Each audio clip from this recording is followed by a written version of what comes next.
Hello, and welcome to the Power Platform episode 3. Today, I am joined by two wonderful community members. We have Alison Mulligan. You know her with her bright hair and her awesome wardrobe. She is the vegan CEO of Maximus IT. We have the one and only wonderful Alison Mulligan. Hi, everybody. Hi. And we also joined today by Carl Cookson. He is a technical architect of Avanade. He is a staple at loads of community events.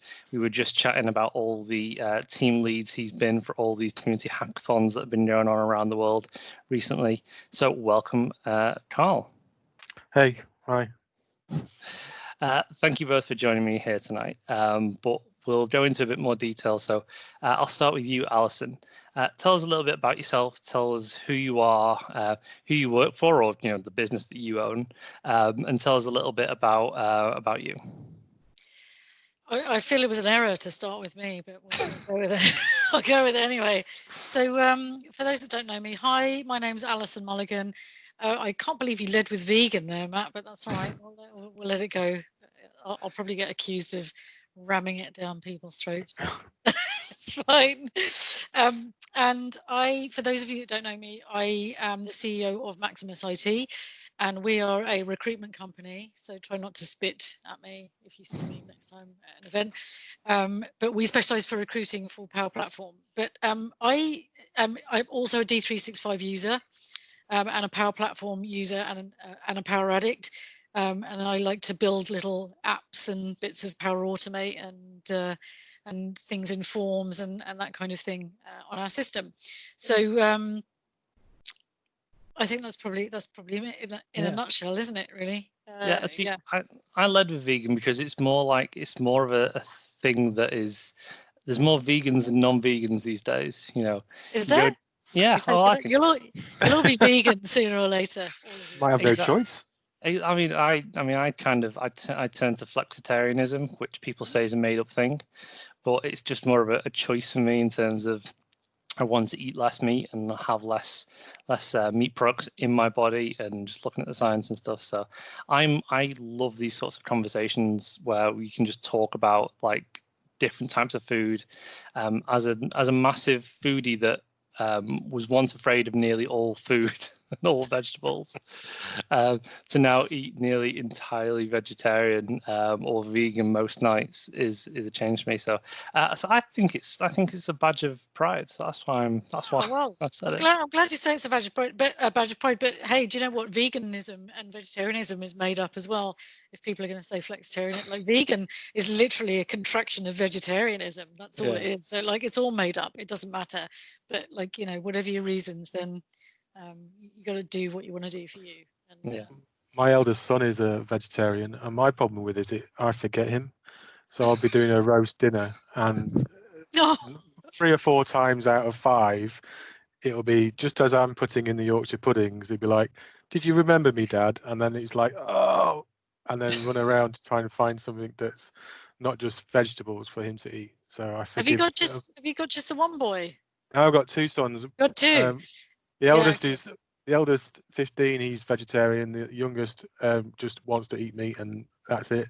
He'd rather have just chicken, steak, as rare as you like, to the opposite. So I think what you should do on his 16th birthday is send him a card that says, "As kids go, you're definitely in my top 2. As my sons go." Well, this is where we always have that running joke in the family about the favourite son and whether they were planned, etc. And they never get a straight answer. So I think we're all sensing we know who the favourite is on this. And if they're planned or not. Well, I don't think they're ever entirely planned, are they? But yeah, I'm a huge foodie as well, but I'm not allowed to talk about the air fryer, so I can't. No, you're not. Oh, okay. Yeah, we had a little pre-chat about this. Well, that brings us nice and neatly onto you, Carl. So we know you've got 2 sons. Tell us a little bit more about yourself. Who do you work for, and what you sort of do? I'm Carl Cookson. I work for Avanade. That's how you say it, Matt, because you didn't earlier. So I've been doing CRM since 2001. So Before Microsoft stole the term, and converted it into their product for other suppliers of CRM products. Started on Pivotal CRM for anybody out there that now is owned by Aptian, I think, and then migrated to Microsoft infrastructure facilities about 5 years ago as a user, so managing a user development practice, effectively internal practice. And then a couple of years back joined Avanade, and have effectively, that really kick-started my journey into the community. It was opened my eyes and going back to working in London and that sort of thing rather than being in the suburbs. So yeah, and I've my community has sort of come on leaps and bounds in the last year. I'm starting to notice the returns and the investment, and it is an investment, and really helps me thrive effectively doing my job, and so much to continue really. But yeah, I work on medium to large projects generally across enterprise clients for Avanade, deploying Dynamics 365 and Power Platform. Wow, so doing everything. Yeah. Basically a slut of Power Platform. It just doesn't. Oh, but aren't we all? Well, yes, that is a good point. So one of the things that I always ask people when I talk to them is kind of how they got into this industry.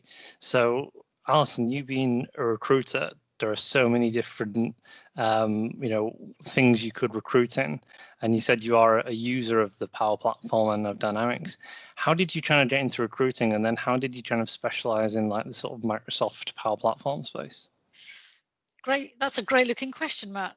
There's a multi-part answer to that, which involves first explaining that I'm very old, and I've been working for a really, really long time. So I've had quite a number of jobs. My first career choice was hairdresser and beautician. So, which it seems very weird now. It's an interesting change. Well, actually, no, sorry, that's not true. My first career choice was I wanted to fly fighter jets. Oh, okay. And so I went to join the RAF, and I got, because I got good O-level results, I got straight into officer training at Cranwell, accepted straight into officer training.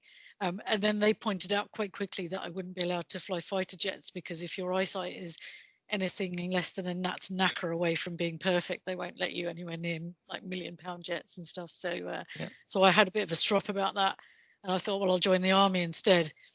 And then my dad quite rightly pointed out that actually I wasn't very well suited to any kind of authoritarian type environment, and probably wasn't the best choice. So then I went to hairdresser and beautician, because there was a hairdresser's quite near where we lived. So I said, all right, have you got any work? And they went, yeah. So that was the career choice that I went with. And then very quickly realized that that wasn't going to be very fulfilling. And so then I worked for Amex, and when we this is brilliant. When I first worked there, I was in this division called cashiers, and what we used to do is process all of the checks. Because people used to send in a check to pay off their Amex card. Yeah. There was also an account called personal reserve, and you could have a direct debit set up from your personal reserve, which was kind of like a current account thing, to pay your Amex card off. And so, or you could have a direct debit from another account to pay your Amex card on a monthly basis. Now, when was this? This was in the 80s, in fairness, because I am quite old. But like the direct debits were in, they were paper. You know when you used to fill out a paper direct debit mandate? Yeah. They were like those paper sheets that people had filled out and signed in a filing cabinet, and they were in name order. So they weren't in date order, so you could just pull out like the ones for the day. So you have to rummage through. Sorry, my dog's come to say hi. You have to rummage through all of the direct debits to see what date was on them, to pick them all out. And I went, why are you doing this? Like after the third month of me doing it, I'm going, this is nuts. Why are you doing this? Why don't you put them in date order? So like on the 16th, you just pull out all the ones from the 16th. And they went, oh yeah. And I'm like, really? You didn't think of that? So I got the job of reorganizing all the direct debits. And I said, actually, it would be really good if you computerized it. And they went, oh yeah. So they got me this stack of Excel manuals about this tool. Because you had to actually learn how to write a macro and stuff then. Yeah. And I thought, actually, I quite enjoy this. So I really learned Excel. I really learned how to do stuff.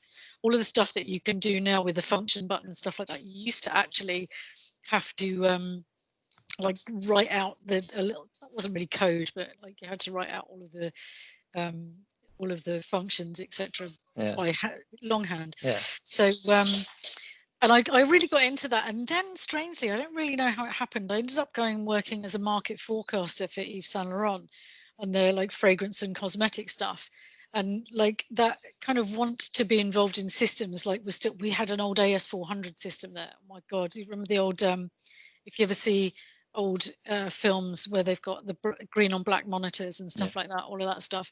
And because I am that old, I had to teach some of the older people there how to learn to use a mouse when we got new machines with Windows. And one woman actually would pick the mouse up and click it like a TV remote at her screen like that.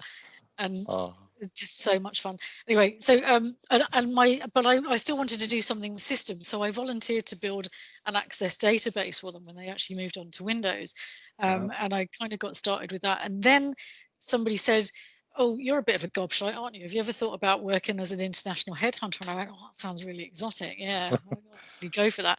So I went, like, it was a friend of a friend who was building this company, and they wanted to recruit people in Germany. And I had O-level German, so I thought, why not? You know, O-level German meaning I could just about order a beer and a coffee and say I don't That's understand. all you need. That was it. Where's the bathroom, or didn't even need the that. library? Didn't even need that. No, none of that. None of that. Because as soon as anyone heard my English accent, they just speak to me in English, so it was completely fine. So I went out to my first job in recruitment was working in Frankfurt, and which was pretty. It was pretty fun, pretty eye-opening. And then I went to Switzerland for a bit. But the office was based in the UK, so there was a lot of like toing and froing, and then I kind of went, oh, you know, I'm going to do something different now. So, and there I was recruiting for mobile phone. So at that point, we didn't have GSM in the UK or in Europe, and they were just rolling it out. So it was like hiring all of these engineers from Australia, where they'd had GSM for a while, to do all of these line of sight and base station jobs to roll out the GSM network. And that was going a bit flat. So then I thought, all right, well, I'll come to a company in the UK and do more telecom stuff, because that was the network that I had. And I did that for a bit. And then I went into engineering and manufacturing recruitment, which again, I don't really know. It wasn't really by design. It just kind of happened. And then from engineering and manufacturing, I went into ERP recruitment, doing Oracle, or specifically Hyperion, which I don't even know if people even use that anymore. I'm sure some people still do. And that was when I first joined Maximus 10 years ago. Yeah. And then, like, over the years, we've kind of expanded out from Oracle into SAP and Dynamics and Salesforce and Workday. And then, like, the company kind of split. One guy who was like our #1 biller decided he was going to set up on his own, and he took like loads of people with him, and so it kind of all split off. And that was the point after which I kind of took over. And then in 2015 we had before that I'd moved into like an operational role, and we'd been trying to get a fully cloud-based setup, which was notoriously difficult for no apparent reason that anyone could explain to me, other than I was just talking to people that didn't know what they were talking about. And so I ended up speaking to Mitchell Feldman, his name was, who at the time was the company was called, well, it became Red Pixie, I forget what it was called at the time. Mitchell's a really lovely guy. He's at HP now. And he said, "Oh yeah, this is easy. Like you're paying too much. You're paying a fortune for crap systems. Just move it all onto Microsoft Cloud." So I looked at it, and it was less than half what we were paying. And it all seemed to be super efficient. And the only sticking point was we had to change our CRM. But to be honest, we were happy to do that anyway. So we moved on to Office 365 and CRM in 2015, and I was blown away by it. And I'm like, this is so much better than what we were doing before. Why were we even doing it that way? It seems bonkers. And I kind of got more and more involved with the CRM system. And I took a decision maybe a couple of years ago that actually we weren't going to do any of the other stuff. We were going to get rid of all the SAP and Workday and Salesforce and everything else. And we lost a few people over that. And we were just going to focus on doing Microsoft. because I believe in the technology, right? Yeah. Like I've seen the technology, and as a small business, I saw the difference that it made to us, like a big difference very, very quickly. And I thought, like, when you look at the competitors, when you look at Oracle and SAP, like they're just dead. They're just, you know, they're just dinosaurs now. Their cloud offering is so, it's their cloud offering. Do you remember when the iPhone came out? Before that, everyone had The a original Nokia. one. Yeah. Yeah. Before that, Nokia ruled the mobile phone market, right? Yeah. Absolutely ruled it. Everybody had a Nokia. And if you had a Nokia, you stayed with Nokia because you knew the menu system and stuff like that. And then the iPhone came out, and like the first year of the iPhone being out, Nokia, nothing. Second year, nothing. Third year, nothing. Like after 4 years, they went, oh, here's our Windows POS phone. It's really awful. And you're like, honestly, this was the best you could come up with.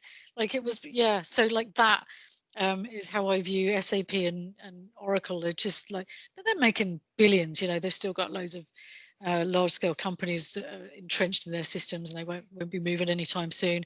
Yeah. Salesforce is great, and it's a nice looking product. They're a bit dubious about how they sell it as this kind of low-cost option. It doesn't exactly do what they say on the tin. Yeah. But it's, you know, it's a nice-ish product. It's not flexible. They say it is, but it really isn't. Workday's a nice product, but it's kind of a one-trick pony. But right down the middle of all of this, you've got Microsoft with all the stuff they're doing in cloud technology, all of the stuff they're doing with CRM, all this Power Platform stuff, and it's an absolute no-brainer. You can see that this is the way forward, and nobody else is doing anything like this, right? Nobody else is making this accessible platform where a security guard or a bus driver or a guy that cleans underneath the bus or whatever can make an app that makes a difference for their business, right? And I believe in that. And that's, you know, that's the important part for me. So yeah, that was a kind of around the houses journey of how I got into it. And I've always loved systems. I've always loved tech. I've got techno joy. I always have like PlayStations, and I just bought a Nintendo Switch because like I'm 8. So Yeah. you know. And yeah, so that's kind of my journey from there to here. I know I don't look over 35. I've done pretty well. So. No, I honestly, when you said 80s, I was there like, what? Seriously? Late 80s, surely. It was the mid to late 80s. Yeah. It was, so you're not 80, that much older than me, and I was only 15. Yeah, so it was 80. Yeah, sorry, it was 89. Yeah, so it was late 80s. Yeah. I don't want to tell you when I was born now. No, we don't want to know, because us people that were born before the 80s don't want to know that sort of thing. Child of the 70s. Yeah, same here. So I think there's a couple of interesting things you said there. Just a couple. Well, I could dissect. The hairdressing. I could dissect from the RAF to the military to everything else, but I won't. So one of the things that you kind of said at the start of this was you're a recruiter, but don't spit on you. And it's a knee-jerk reaction, I guess, from a lot of people that recruiters get a very bad name for themselves, and it's one of those things of just bad practice, and then a constant ecosystem that is all based on numbers and targets and everything else, which kind of just leads to these issues that we have with recruiters and those negative connotations. But when I've spoken to you, we've actually had conversations about dynamics.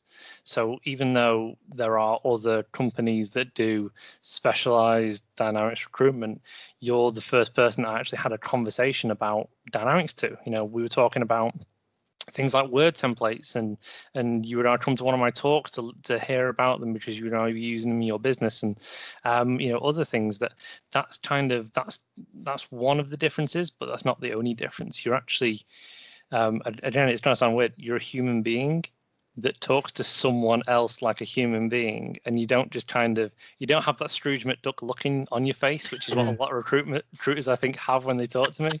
You see those dollar signs in the eyes, and they just say, I can sell you for so much money. But I think we're as on the other end of that we love recruiters when they're finding us roles, and then we just want them to leave us alone until we want another role. And that's it, isn't it? You just don't. From a recruiter's point of view, he's like, well, I've just spent a great deal of many hours trying to get you this role and make sure it fits, and then suddenly you're not on my list of friends anymore, and it just doesn't work out. Yeah, no, I do owe my current job, or like my transition to my current company, from a recruiter. So I was thankful about that.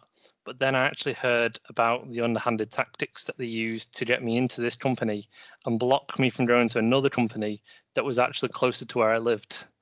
So that's when I started to go, do you know what? I'm kind of done with them. So you're the only recruiter that I will ever advertise to my friends, because you're a human first. And I love our conversations.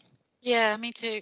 And I've learned so much from your videos as well that have been really useful to me. I've been watching some of the more recent Power Automate ones, because I'm trying to do some stuff now. So maybe we'll have a conversation about that. Well, feel free to message me whenever. So Carl, sorry, we're like half. Sorry, it's because I ramble This is your recruiter. She's got a voice in her. No, see, I've learned so much about Alison in like the last 10 minutes than I've ever learned. So and that's one of the reasons why I actually started this, is that I wanted just an excuse to talk to some cool people in the community. Some of my friends. Nobody else was available. Yeah, no one else was available, and everyone else said no. Yeah, they were all like, how much you gonna pay them? I was like, nothing. I was like, oh, okay. So Carl, how did you kind of get into this industry? You said you started off with a different CRM system originally. Yeah, I went to university, did an electronics degree back in 1993, something like that. So straight out of university into electronics, and part of that was learning C, not C#, and other things that were old school and to do with networks and telecoms.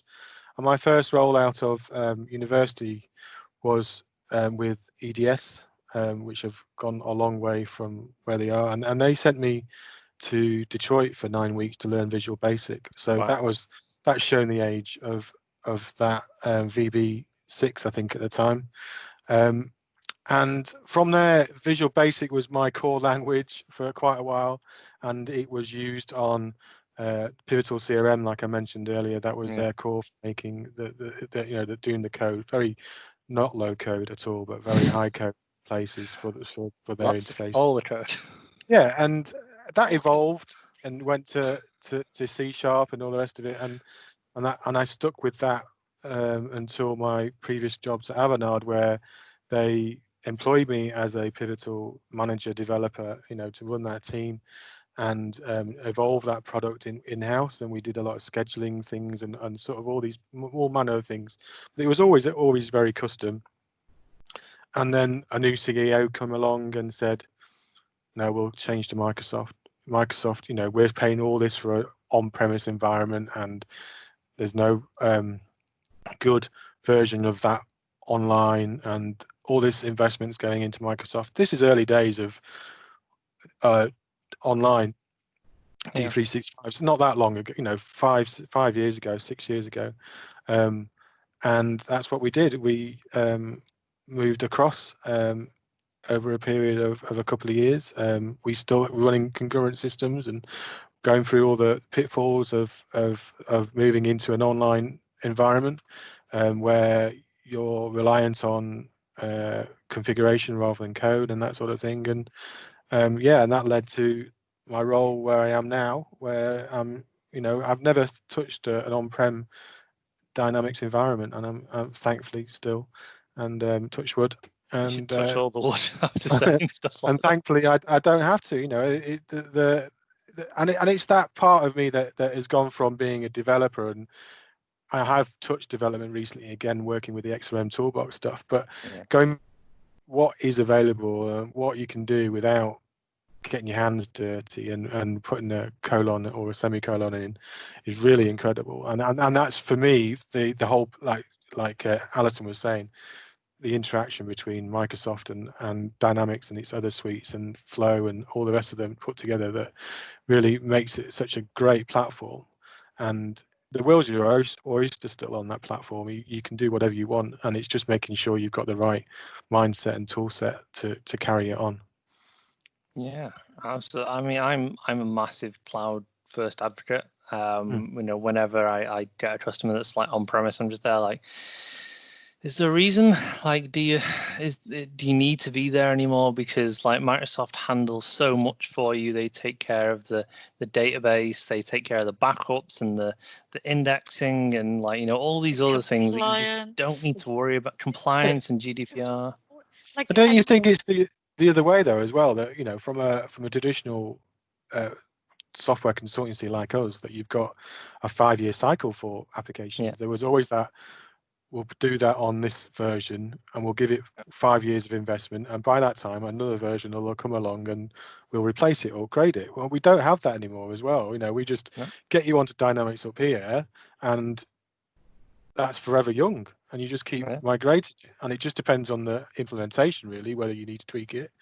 But it's just one of those things that the whole development landscape is changing from being a monolithic big project, you know, big development teams, into here's the tool set, you tell us when you have got a pain point and we'll come and solve that pain point.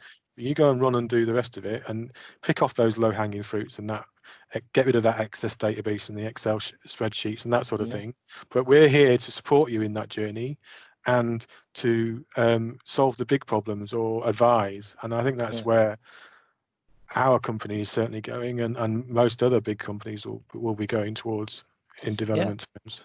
Absolutely. I mean, that's the rise of Agile over the last sort of like 5 to 10 years is that exactly those smaller projects for those smaller pain points, because we now are on that sort of, as you say, that system that is just forever refreshing. And, you know, the Microsoft has said it's backwards compatible in inverted commas. So what should work yesterday will work tomorrow, sort of thing. But I think we've all been stung with that in the past as well.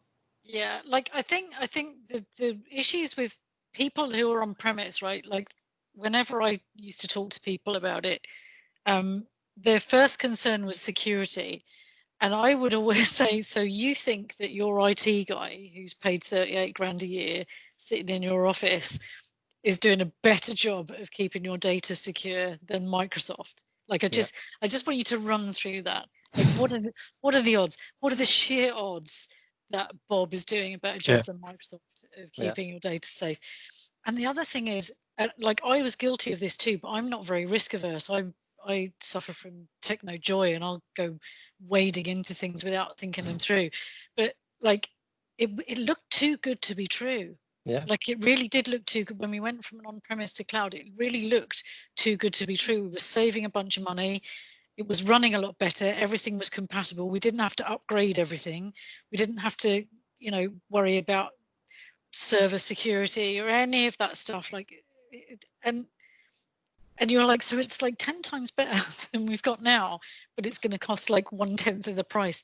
Something's wrong with that. Like that's your automatic reaction, right? But like it really is that much better. Yeah, totally. I think some people still have that bad reaction because it's kind of the idea of moving from, right, I'm going to pay $3 grand, but then I'm going to have an Office subscription for my entire business. It's one flat fee, rather than, okay, instead of paying $3 grand, you're actually going to pay like £30 a month, like per user or something like that. And I think it's that investment that people have that short-sightedness in a way of seeing, because it's the whole capex versus opex. Yeah, that's the thing. The investment, it's not a software problem, it's an accountancy problem. Yeah, and it's like you've got to, you know, you pay off that investment over time, and you can put it into your funds over time and all that sort of thing. It's just a different way of looking at it, and I could never quite understand it. We need an ERP consultant to help us. I mean, I'm not going to go into a whole argument here, but the whole idea of developing on SharePoint rather than developing on CDS. Paging Chris. For me, it's like when people talk about it, they say, well, our users are never going to pay like £7.50 per user per month, and I'm just there like, just hire a better salesperson. If you can't get that through people's heads, then just hire a better salesperson. £7.50. Yeah, exactly. It is a better sell, and it is just what is your data worth, and what is your how you know, by doing that, how much are you saving? And I think that's the crux of all these discussions is it's costing you that much, and that you can see that figure, but what are the positive impacts and all the rest of it off that that have had that effect. It's, you know, when you're replacing a low-hanging Excel spreadsheet, you know, that thing took them half an hour every day to do, and you've replaced it with a Power App, and now it takes 5 minutes. And then you can't work that out. That's it. Yeah. You can't work that out, and people don't see that. They just see the 750. Which is bonkers, because like it's not even that saving someone half an hour on that spreadsheet. It's building like a Power BI report or something like that, right? And then anyone can download or look at any of the management reports they want at any time and have fresh information, right? Rather than the guy in accounts who spends a whole week at the end of the month crunching the producing figures. and managing reports. Like you're saving a week. And but the it's very accessibility of that information is invaluable. It's very difficult to justify, and that's people don't calculate, right? Okay, this process takes us, it costs the business 20 grand a year because it's half an hour for 2 people per day times however many, and you know, and they can't do that. They just see the 750, and that's the crux of it. They just anyway, who are they paying less than 750 an hour to? Like, Jesus, who are they employing there? Can't get a beer in London for 750. No mind anything else. Can't even get what do they call them? Apprentice for that anymore? Can you? No. Like, what's the minimum wage? A minimum wage is like 8 or 9 quid, isn't it? Yeah, exactly. So, random question, Carl. Your nickname is Cooky. Yeah. Which I'm guessing is Cookson, your last name. Yeah. How did you get that nickname? Because my surname's Cookson. So there's no better story behind it. No, not at all. It was something that the only people that call me Carl are work colleagues and my mother. Friends tend to go to Cooky quite quickly, and it's just been something I've had since 4 or 5 really. Yeah. I've never known any different. I couldn't tell you the origins apart from it's pretty obvious really. Yeah. So the reason I asked is because I've recently gotten a new nickname, which is MCJ. MCJ, I love MCJ. So it's the thing that people keep referring to me as, and I think it's because, like, especially when you meet people, they tend to like to do that thing of like, oh, it's Mr. Cookson or it's Mrs. Mulligan or Miss Mulligan. It's like Mr. Collins Jones. That's kind of a bit of a mouthful. So everyone's just shortening it to MCJ these days, and I love like that sort of like etymology of names and where they come from. Yeah, it makes you feel part of the community, doesn't it? Yeah. You know, and that they've personalized you and branded you. You know, like their tattooed CRM girl and all the rest of them. It's that sort of branding that someone's decided, oh, that's what we're going to know you as, and welcome. Yeah. So, what is your nickname, Alison? I don't know. Perhaps you can tell me. What does everyone call me behind my back? Mullers is the only one that I know. Yeah, everyone. Do you know what? I don't think just it's an official thing. No, it's just too long, Mulligan. It is too long, especially Alison Mulligan. Mullers is quite Mullers just seems to appear from nowhere, like with absolutely no prompting from me. I've never once said call me, although it is on my shoes actually. Now I think about it, my shoes are. You probably can't see it. I'll take one of my shoes off. I've got my name on my shoes. Wow. Is that so if you get like drunk and fall over, like someone knows who you are? Wrong side. Wrong side. That one. Oh, nice. Is this part of your textilers thing that you've had to get your own branded shoes and stuff? Well, if you haven't got your branded shoes, are you even a person? No, that's true. I'm gonna tell you. I don't get drunk. No. You know. Yeah. So, but just in case, if I take mushrooms and get found feet up in a field or something like that. No. So that's a good point. What is textiles, Alison? I just got invited. So textiles is the thing. Foyin is this amazing woman based out of Nigeria, and she's starting up this movement called Textilers, which is aiming to get women into tech or to help women improve their careers in tech. Yeah. And like it's not my baby. I just got invited along to do a talk on their first session, and it was super fun. There's so many really inspiring women there. It was amazing. And I think they've got Louisa Freeze on the next one. Nice. Donna's part of that, isn't she? So Donna's part of that. Yeah, she does a lot of work out in Nigeria. Well, she does a lot of work everywhere. Yeah. So, but yeah, it's nothing to do. Like, I'm super stoked to be involved in it, and I'm always happy to do anything they want me to. 100%. But I think Sarah Critchley's involved in that as well. She was doing a lot of the branding for it and that kind of thing. And anything she's involved in is always super awesome anyway. So she is a rock star. I miss her How so do you much. find the time? We do not know. Same with you, man. How do you find the time to do those videos? Yeah. Really? How? It's not even like I could outsource it to someone. There's no one that really looks like me or like sounds like me. Like pay someone on Fiverr to do some Power Automate. It's just you just find time. You just give up all this stuff. Who needs sleep? That guy in Coronation Street looks a bit like you. I don't know which one that is. You could do like a Mission Impossible Nathan Hunt, like, What if you did that now? What if you peeled your mask off and it was John Levesque underneath? What you don't know is I'm actually Chris Huntingford. This is but you're actually good though. That's the point. Split like, personality. Good at flow. Is that makeup to cover? How did you do that recording then of you and Emma Darcy on the last podcast? Well, what makes you think Emma Darcy's real? We're all computers. It's all part of simulation. I've squeezed each and every one of you at some point, so I know that you're all real. You've seen us all at the same time. We're never all in the same place at the same time. That's you have to choose which one you're going to be depending on who else is there. So pretty much.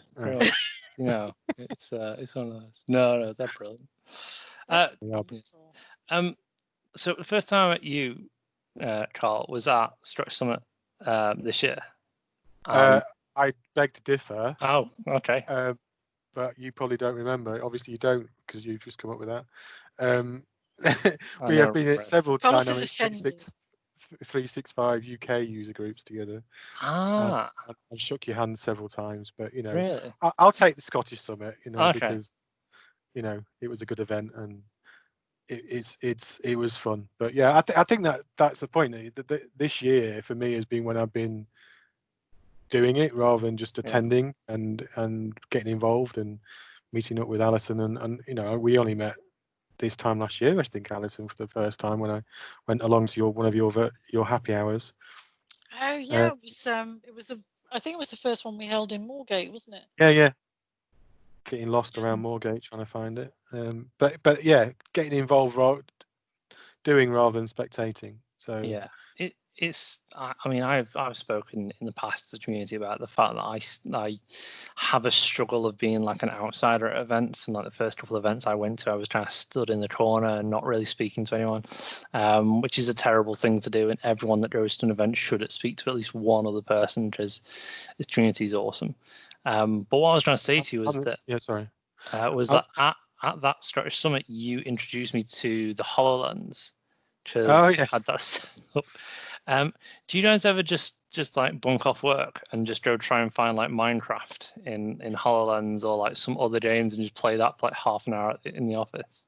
I would like to say that we do. It gets hidden away, and the cool kids at Avanade get to play with it rather than us techies. But I did, after Scottish Summit, I did bring it home and let my sons have a play with it, and they were very impressed, including my eldest son brought his friends home from school and stuff, so I got a lot of brownie points at that point. Yeah. I was pleasantly surprised because I've never used a HoloLens. I've used like Oculus and Gear VR and stuff like that, and natural VR, but I've never used the HoloLens before, and that thing was incredible. Like, just it was just that mash of, I know obviously it's mixed reality, but it just worked so well when we got working. And that's even that from the HoloLens to HoloLens 2 is an improvement, and there's a jump, isn't there, from 1 to 2, and it's just that the iPhone to the iPhone 2, etc. There's such a big change, and suddenly realizing how to do it. So they've been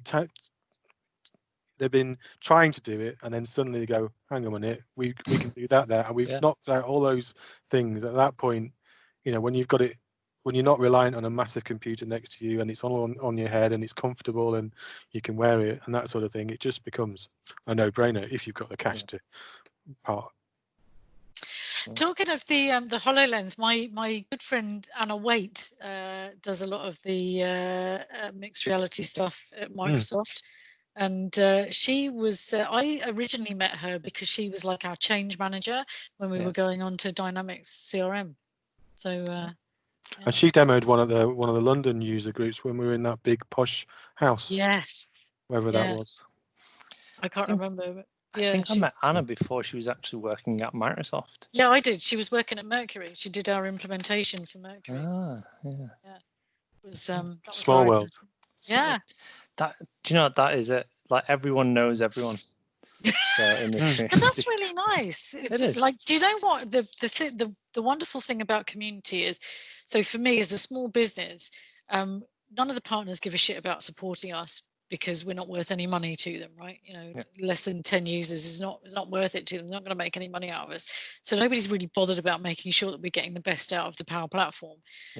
And honestly, without this community to learn like everybody else's hints and tips and seeing other people's videos and being able to patch stuff together for myself, I wouldn't be able to do the stuff that I've been doing on our system. And it's made a big difference to us, and it's made a big difference to our business.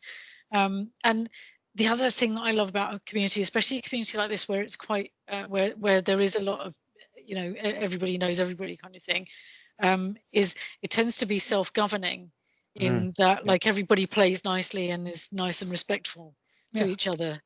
And I think that works really, really well. I think we need to bring more people into it, though.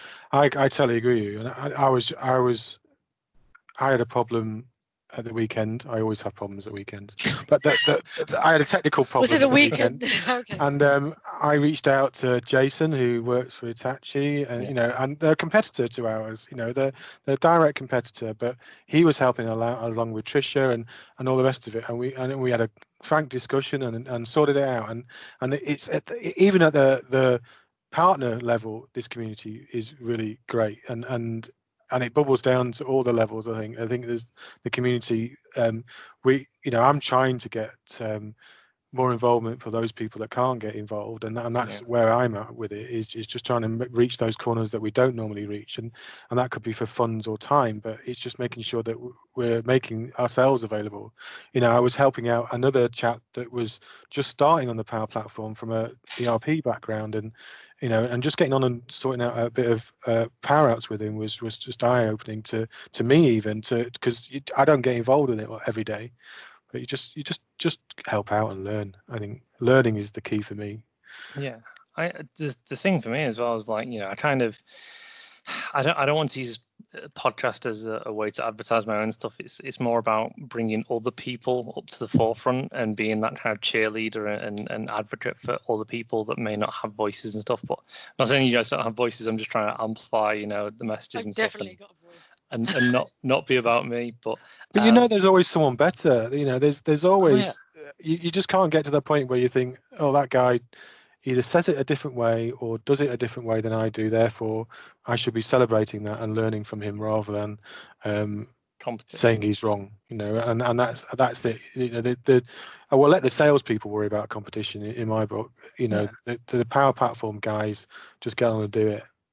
Yeah. So like, I mean, the reason. Sorry. Go on. I was going to say, the reason I started learning about Power Automate was because every time I came to a problem that I would solve with Power Automate, it was always from that I have this use case, I need this answer. And what I found is that I didn't know enough about the platform to go, yeah, that's the thing that I'm going to use to solve this business problem.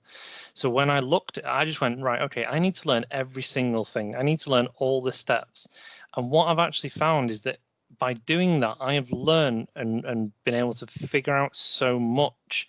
Now, I don't remember it all, and I'm the first person to say I don't remember it all, but I have those videos. And when someone comes to me and emails me or sends me a message or a tweet or something and says, I've got this problem, what do you suggest? And I go, that kind of sounds like this. And I'll go off, I'll watch my video for 20 seconds. I go, right, here you go. Here's a video on this. This will solve this part of the problem. Hopefully that'll be enough to get you where you need to be, and allow me to just share that knowledge with people while I'm learning at the same time. So it's a massive learning journey for me. And when I do get those messages of, yeah, that solved my problem, or that video was great, that's what really keeps me going. That's why I keep doing it. But you also got to think that Microsoft have been bad for a lot of years. It's got better in the recent years about documentation and tutorials and learning. They've been really quite awful at it, and this whole community is grown around the fact that there's a lot of unknowns still within our products, and learning from that and learning how to make it work is where I'm at. I think I think also that a lot of this stuff changes so quickly that just trying to keep on top of the documentation or learning tutorials would be like painting the fourth bridge. But going back to something you said earlier, Matt, like, you know, it's totally okay to promote yourself. You should promote yourself. Some of the stuff you've been doing is awesome. Like, I've learned a lot from it, and I'm not going to be the only one, right? And but it's really important that we share this stuff as we learn it, because, like, you know, I'm doing a little mini course about how to get started in Power Platform, which is super basic, and it's telling people to do like app in a day or Power BI in a day or whatever, but which obviously is not my content. It's run by various different people.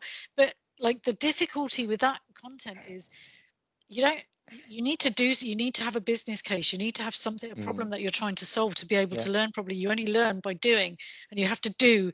Like, you can do an app in a day, but then when you what it doesn't teach you is like, yeah, right, well, I need to get some information out of CRM and change it and then put it back in. And I didn't understand the naming conventions behind what some dev's done in this bit of customization, or you're trying to do a Power BI report and you can't pick out which field is which from the columns you've downloaded and stuff like that. You have to do this stuff. You actually, so that's where, you know, your videos and other people's videos, and they're all like, some of them are a lot of similar content, but they're all slightly different, and everybody's getting something different, and you don't know exactly what someone needs at that point when they stumble across your video, but hopefully they get it right. And that's, you know, that's the whole point of sharing the love, sharing the content. And you're great at it. I tried the video thing and I realized I've got a face for silent movies and a voice. A face for silent? No, something like that. Anyway, I've got it all Face mixed for up. radio. A face for radio and a I voice think for you're silent being- movies. I think But I also tried to do it in 3 minutes, and that was just so much like hard work. See, not many people can do the 1 minute Monday, you know. The editing on it was just trying to speed everything up to get it into the 3 minutes, and then editing my voice and trying to keep my voice in time. Oh, is this part where I have to tell you this is a video podcast? But I'm hoping you're not going to edit it. You might want to take 10 minutes out of that monologue. Hopefully you'll take all of Carl's horrific swearing out at the beginning. No, swearing's fine. And Allison's the editing is just basically start at the end. that's my editing process. Which is great. But when you have to do, when you're not a talented guy like I am, that probably editing is hard work, and it always has been. Probably because I'm not very creative. But do you know what, Carl? I think you sell yourself short, and you've got such a brilliant sense of humour that was the only thing I would have liked to say. I would have liked you to throw in a joke in there. I know it was 3 minutes long, but I would have liked a joke in there. I am planning on doing more videos. Like, don't edit it, just record it, and it's just, I think it's going to be there's an awful lot of videos on Power Apps, Flow, and all the rest of it. Not disrespecting what you've done, Matt, but I think there still needs some love on dynamics, and you know, the concepts and the fundamentals of dynamics seem to get lost along the way. I could give you a million topics on dynamics that I'd like to see videos on. And that's part of, you know, like I was saying, it's about learning. So I've done ones recently on sales insights, etc. It's because I didn't know it, and Megan does that wonderfully. That she sets herself a challenge and saying, I've got a month. I need to create a month's worth of content on Google. That means I need to know that stuff inside out. And it's a great idea if you've got the time, which I tend to not. She's like Critchy. She's a powerhouse. I don't know how she finds the time to do all of this stuff. Like, literally, she's always bang on it, like all the time. And I love her. Jealousy. I'm very jealous. Yeah, I am actually very jealous. Yeah. She's definitely an achiever. It's just all about learning to live with little or no sleep. It's fine. That's all it is. So, I gave up the perfectionism because as I'm sure you've noticed, the production values on my videos are not very high. But like, it's about getting the message out. So John Levesque does his Motivation Monday videos. Does he? Yeah, and he's got 3 series of it. And one of the things that really stuck with me was whatever you do is good enough. If it's good enough for you, it's good enough. So when I look at my videos are very, very basic. It's like an opening slide, then me talking and clicking things, and then a closing slide. And that's it. I don't need animations, I don't need transitions. As long as the message inside gets through to people, that's the important bit. I don't care that there's no transition. You don't need a gimmick, and I think that's my point, is that you don't need a gimmick. I'm not looking for Raging Bull or Citizen Kane when I watch these videos, right? What I'm looking for. Do the next one. Do the next one, Matt. I dare you. Yeah, Rosebud. I'm not looking for that. I'm not looking for a Michael Bay production. Oh no, we can't talk about him today. But like, what I'm looking for is content that I can learn from, and I especially love the follow along demos where you can do it yourself and just pause the video and copy along. I find that stuff so valuable. It's worth, like, I don't understand. Opening and closing slide. I'm probably old school that I rather read documents. I'd rather read a blog than watch a video, because I copy and paste. That's the key. It's got to be a bit of copy and paste in there for me to steal. It'll all be about code, won't it? Oh yeah, that's true. Yeah, that's true. You've got loads of MCJ's JSON code in all your stuff, have you? Well, yes. I was thinking about you earlier, Matt. Thank you. Oh. Go on. He lit some candles. A downtime. Little quiet time for myself. No, it was your video popped up when I was doing a search. On not on Pornhub. I think we've lost the person.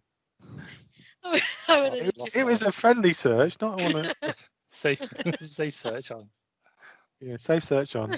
But, it was around actions in. Can you just mute her or something? Because it's around unbound actions in Flow. And your video popped up. Pops up, yeah. So I was doing.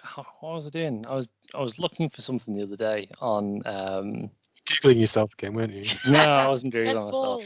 There's too many times I Google myself. I was looking for something on like filtering arrays or something, and I wanted basically the value out of an array or out of a JSON object, but I didn't want the label with it in Flow. And I watched all my videos and I couldn't find it, so I started Googling it, and then just all my videos kept popping up, and I was like, I don't want this. I've just watched them. They weren't helpful. I need the other thing. Have you been following Megan's series on the Google Analytics and stuff like that? It's been super interesting. It gets delivered to my mailbox every morning. So I do need to invest a bit more time in my Google Analytics. It's one thing that I kind of look at it and go, oh, that's nice, and then just close it again and just go back. But I think that it's coming down to whether you want to sell yourself again. I'm just putting stuff out there. Am I trying to market myself? And I think I'm not, and it probably to my own detriment a lot of the time. But I don't want to. Yeah, I mean, at the end of the day, it's all about what you want to give. Yeah, I know the reason I started my blog, and then the reason why I started my videos was because I come from the end user background where I didn't have any support. We didn't have a partner support contract. I basically had to learn our CRM system and do stuff. So all my knowledge, all my original knowledge came from like blog posts by random people and like videos, and videos weren't really a thing 8 years ago of this sort of stuff. So if I can help people, that's the reason I do it. And it's not really about selling it, it's more about like, if I can help someone, then the rest is fine. So. But like posting out the questions, because I had a problem where I had a problem with Dynamics where we had some people who'd left like ages ago, and they'd built like some views and dashboards and stuff like that. And what our CRM provider didn't tell us is you need to reassign all of that stuff before you kill those people off or mark them as inactive, because then you can't do anything. Like only the user can get rid of those views and stuff like that. why they wouldn't tell me that, I've no idea. And then they're like, I'm like, I can't delete these views in these dashboards. Like, oh, yeah, of course, because the user's inactive. I'm like, well, could you not have told me that before you made them inactive? Like, can you make them active again? No, it doesn't work like that. So I'm like, yeah, information I could have done with before you made them inactive then, quite honestly. And so I posted up on Twitter about it, and somebody, that was my first dalliance with the XrmToolBox. Because somebody said, oh, there's a tool in XrmToolBox that you can assign the views over to yourself for inactive users so that you can get rid of them. So I did, like, I just spent a few hours doing that. It's about the unknown, isn't it? Because your first dalliance in there for one thing, and then you'll realise that there's 200 odd of them things there that you probably of things that you'll never need, but you just to know it's there. Yeah, exactly. But like it's that help and support. Like, it's just been really valuable, like you were saying, Matt, while I was trying to find my way around the system and stuff, because we didn't have anybody particularly supporting us in depth. Well, you've just seen the level of support we were getting. So yeah, it's just having suggestions from people on ways to handle things. It was really useful. Yeah, and that's what the community is really great at, just reaching out to anyone regardless of business and everything else, like Charles had reached out to Jason. So speaking of the XrmToolBox, you've just released a new tool, haven't you, Mr. Cooky? Yeah, around well, if you're not new to Dynamics, that you've been around quite a while, that you would always come across org settings, which are basically a load of hidden options that Microsoft don't really want you to know about, but help in certain situations. And so they don't make an interface to update them. It's an XML document against your org record, which the only way you've been able to edit that until recently was via a solution that Sean McNillis created, who's now Microsoft, and he still updates his tool. But for so long, I've had dealings with that org settings for quite a few clients, and it's particularly useful around email configuration and synchronizations of emails. And I wanted to make it available outside of a solution, just so that you could move between environments and not have to go through the trouble of putting a solution in. And all it did was, and it was a learning exercise again for me to understand what goes behind the scenes of XrmToolBox. It's full-on coding, which I haven't done for quite a few years, and it was just like, well, there's a reason for me to go and learn, and that's it basically. And yeah, thankfully it got released last week, and yeah, it seems to be going well. Yeah, I've already downloaded it. It's on my my work laptop connected to environment. Just started having a look at it just to see what it kind of did behind the scenes, and then found that option to sort of disable that show welcome screen every time. I'm like, oh my god, this is like the best thing. I can't remember if that's actually an option you have, but I get so annoyed that it pops up on every environment that I'm on. Yeah. Especially if I'm logging in as test users or like incognito, if I'm trying to test something like with no cache on a user that I'm logged in on Chrome profile. So annoying. Just yeah, no, don't want that. Is the one for no, I don't want to submit feedback to you, Mr. Microsoft? I don't know actually. They're all documented. There's a KB page that documents them all, and Sean's done a great job of keeping that up to date, because there's always new ones coming out that they're putting in to fix problems customers are seeing, and you'll see their versions and change. So they're all out there. My blog's got I did a series last year about documenting them all to give more of an understanding of them, because some of them are just like, okay, that's going to be some specific reasoning for a customer that they fixed that, and the customer was big enough that they put a setting in for. So some of them are very obtuse. Yeah. I can appreciate that. And I want to evolve that now into like making it move those settings between environments and that sort of thing, because that was what Toolbox allows you to do. You don't have to sit onto one environment. Oh, that'd be cool. Copy settings from like DV, from like test dev to test to UAT. It should be part of your ALM process, sure. Yeah, exactly. Well, yeah, yeah, sure. Like I only just found out I was on the Birmingham UG, I think not last month, maybe it was, I think it was May, and Ferridan was doing a session on security, and I was like today years old that day when I found out that I could have been setting everybody's roles up centrally instead of going in and switching all of the stuff on individually for each person, which is what I've been doing every time I set someone up. So that was my my homage to the security. That was my bits of pie. You've got to explain it in pies. Pie I have eaten and pie I have not yet eaten. Yeah. Ferdinand does loads of really good talks on just like CRM basics, but you're surprised at how many people in this community still don't understand the basics of CRM. Yeah, there was so much stuff in that presentation. No, but I think that's the evolution, because there's a lot of the Power Platform people that don't really care about security because they've got a Canvas app, and until they come across a problem, they don't need to. What's security? Yeah, they just publish the app. That's it, isn't it? You know. Do you know, I met Ferdinand for the first time a couple of years ago. I'm sure I met him for the same time he met me. It was the same time I met you. And Carl's not bitter. I remember watching the CRM 2013 videos, training videos on the Dynamics Learning Portal, which had Ferdinand Kadir do all the training videos. So when I met him for the first time, I said, "You're Ferdinand Kadir." He's like, "Yes, I am." Yes, I am. Well done. A little bit starstruck. No, I get that with Neil Parkhurst. He's my like. But they're both lovely people. As They well. are, they're so lovely. Oh yeah, they are. But going up to Neil Park, you're Neil Parkhurst. That's my introduction, because I know his face and used him his blog so much. Yeah, I took a selfie with Neil Parkhurst like 4 years ago, and you could really tell he didn't want to take the selfie with me. He was just being polite, but it was great.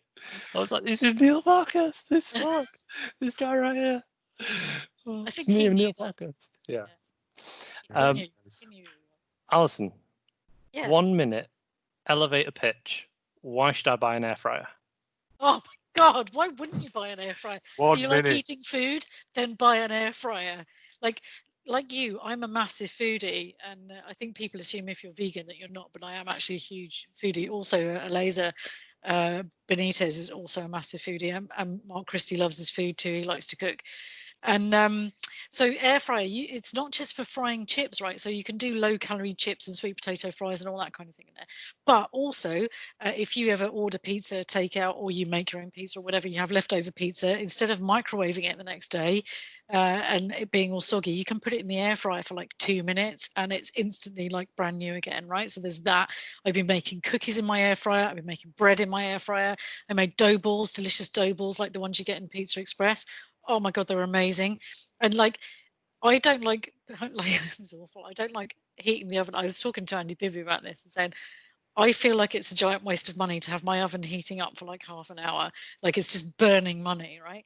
But like an air fryer is just like a mini oven, like a convection oven, and it just cooks things like really fast. So it's like if a microwave and an oven had a baby, that's your air fryer, right? So like I can do cookies from like I make the dough and I freeze it in balls, and I just put 2 balls of the cookie dough in the air fryer, and 7 minutes later I have 2 freshly baked cookies ready to go. Like, so I'm only ever 7 minutes away from a freshly baked cookie. I'm jealous of that. And tofu makes amazing, because tofu is one of those things. Yeah, don't be like that. It's delicious. Like tofu, if you try and do it in a frying pan, it takes like forever to get like a decent firmness and to crisp out and stuff. Like 8 minutes, and just chop it up, put it in the air fryer for 8 minutes. Beautiful, absolutely perfect. Like it's such a winner. It's such a winner. The air fryer. Like, I'm gonna send you a link. You need to get one. Like, I don't know why you wouldn't have one. There's just there's no good reason.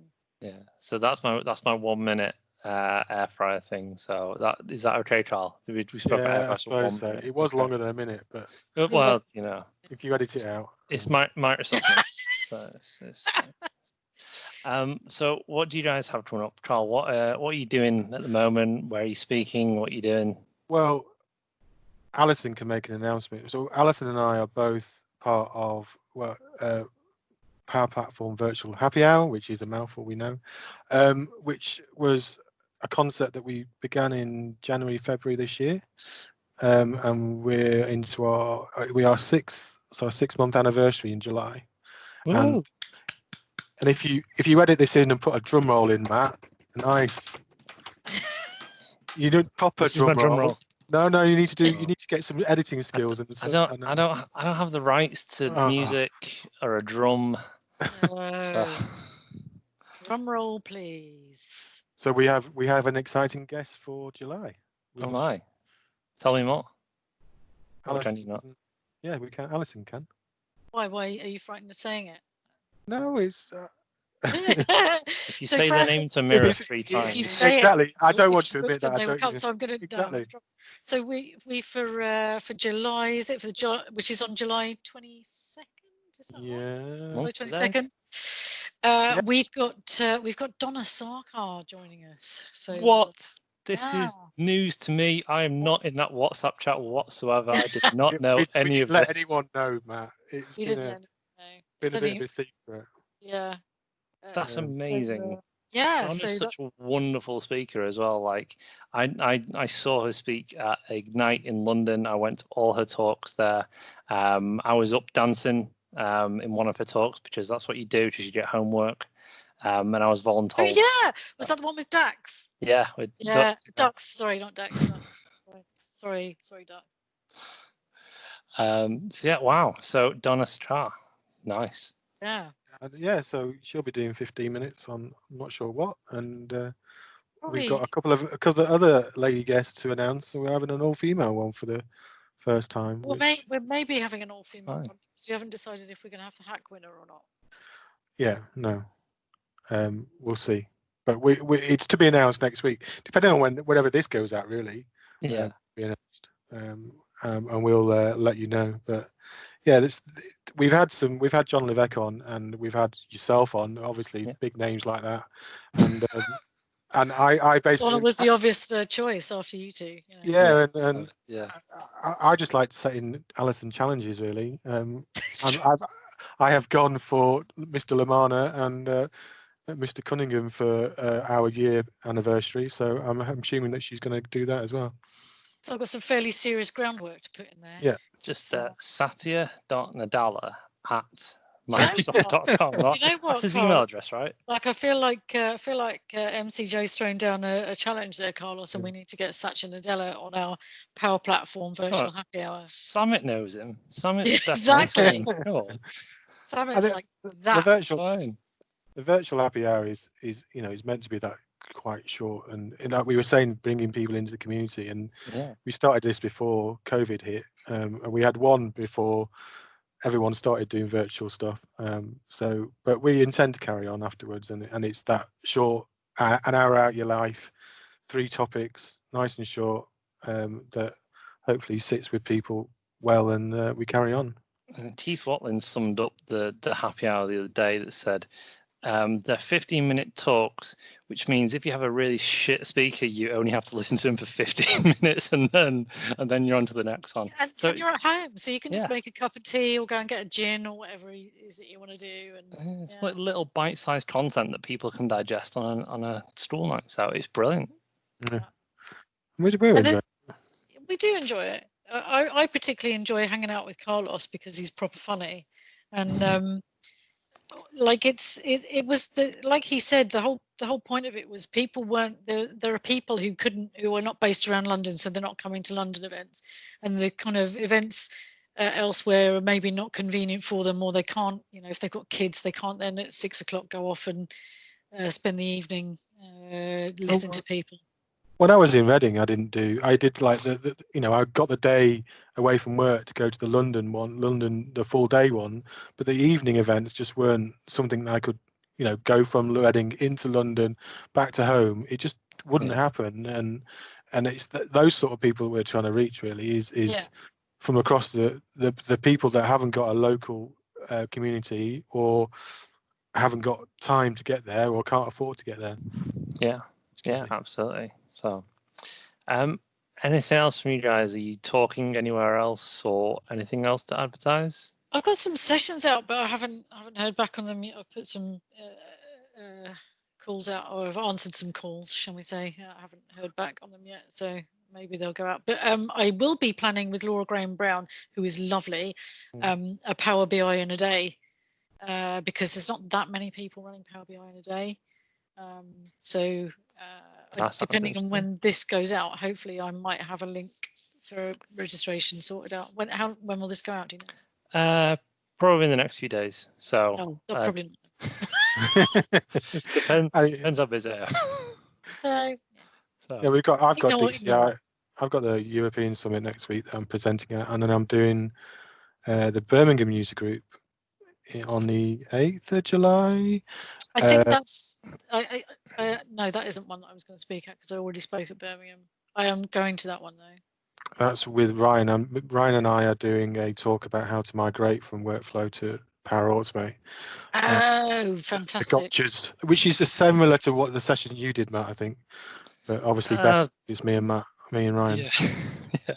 I'm sure you'll do a better job than the several times I've been presenting this recently. And that's what it is different takes on different things. So it's all good. And I think when you're coming from a dynamics background, it's the gotchas. It's that. For me, it's like, yeah, but there's always this situation, and however much Microsoft and Chris and John try and push you to stop using them, there's still reasons why. Yeah.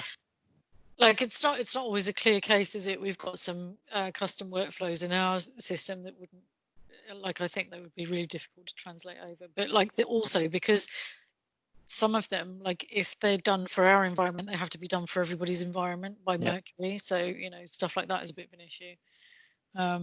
But like going back to the like people present things different, like people learn things differently. Like Carlos prefers to read blog content, I prefer to watch video.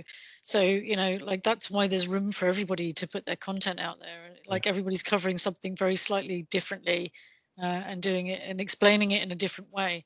So it's always different. Yeah, different mediums hit different people. Like this is a video podcast, but there's an audio only version of it. You shouldn't watch episode 2, like audio only. You should definitely watch the video for that. I was doing audio, and then you started playing the game, and I'm like, I'm definitely missing out. I had to switch to video. I was laughing so much. I had to clip some audio for Emma the other day, and I had to rewatch the whole game and sat there laughing to myself on my laptop. Is that because of Chris's attention span was so small that you had to play a game with him? Is that what it was? He just thought. Well, so if you haven't seen it, Chris was WhatsApping me, and he said we should make a game. We should have a game, and I was like, okay, I'm on it. And it was a game of like what's the animal? So where basically I had a canvas app that I created in like 10 minutes that would randomly look up a picture of an animal and show it, and then get the name of it. And obviously Chris is a big fan of badgers, so I threw a couple of badgers in there. But between him shouting badger every 5 seconds or like Ewok or something else, what was the hedgehog? Hilarious. It was a battle mouse or something. Battle mouse. Battle mouse. Yeah, I showed my wife a picture of the honey badger, and she said, "What is that? Some sort of gorilla skunk?" It does look like a gorilla skunk. So, but yeah, it's so hilarious. If you get a chance to go back and watch that. Yeah, I have watched it, but Chris is so hilarious. It's so competitive. Oh yeah. So we didn't get a game. You didn't? Oh, sorry. Maybe next time you have to come back and we'll do. Can you air fry this or not? Yes, it's like will it blend? Will it air fry? Yes. So also we need to talk about Instant Pots if you don't have one of those. I had this conversation with Ryan McLean. We need to talk about Instant Pot. I don't know what an Instant Pot is. Oh my God, you're missing out. So I'm gonna have to come back and talk about it. Okay, we'll get it on the next one. We'll have a food orientated podcast. Just have the Power Platform foodies. Are you not doing an air fryer thing with Megan and that on top of all the rest? Not as far as I know. Although Megan and I were swapping air fryer recipes today. I sent her my cookie recipe today. Yeah, I did say you should do a spin-off podcast with Megan and Lisa and call it the Fry Up podcast. The Fry Up. I saw that. Yeah, that was funny. Lol. Well, thank you very much for hanging out with me for an hour tonight. I do appreciate you giving up the time. So thank you very much, guys. Thank you very much for having me. I really appreciate it. It's an honour to be asked, Matt. I really enjoyed it. It is really good fun. Thank you, Matt. No worries. All right. Thanks, guys. Bye. Bye.